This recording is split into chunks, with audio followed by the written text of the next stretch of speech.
6 साल हो गए अल्हम्दुलिल्लाह मेरी शादी को, लेकिन मैं जो है वो बेडशीट को संभालने का सलीका आज तक नहीं भूली हूँ। सबसे पहले इसको मैंने धूप लगवाई है, ठीक है। ये शनील की बेडशीट है, इसकी एहतियात बहुत ज़्यादा ज़रूरी होती है। जब इसको बिछाएं या संभालें, दोनों ही तरीक़ों से इसकी एहतियात बहुत ज़रूरी होती है।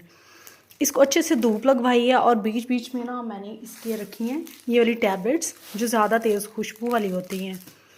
इसको कवर करके, जो इसका कवर था वो मैं हमेशा से मैंने संभाल के रखा है। मैंने इस तरह इसको डिब्बे में कवर किया, ठीक है। उसके बाद इसका पेज मैंने ऊपर लगाया। फिर ये एक जो शीट होती है वो शीशा प्लास्टिक वाली, वो मैंने लगाई है, ठीक है। उसके बाद उसके ऊपर फिर मैंने ये वाला इसका जो कवर होता है वो लगा दिया, ठीक है।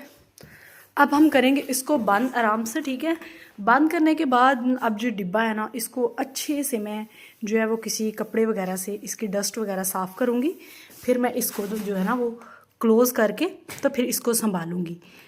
जो भी कोई भी चीज़ होती है हमारे घर में, अगर हम उसे अच्छे सलीके से रख लेते हैं तो वो ज़्यादा देर चलती है। इसलिए चीज़ों को संभाल के रखा करें। ऐसी टिप्स के लिए फॉलो कीजिए। Thanks for watching.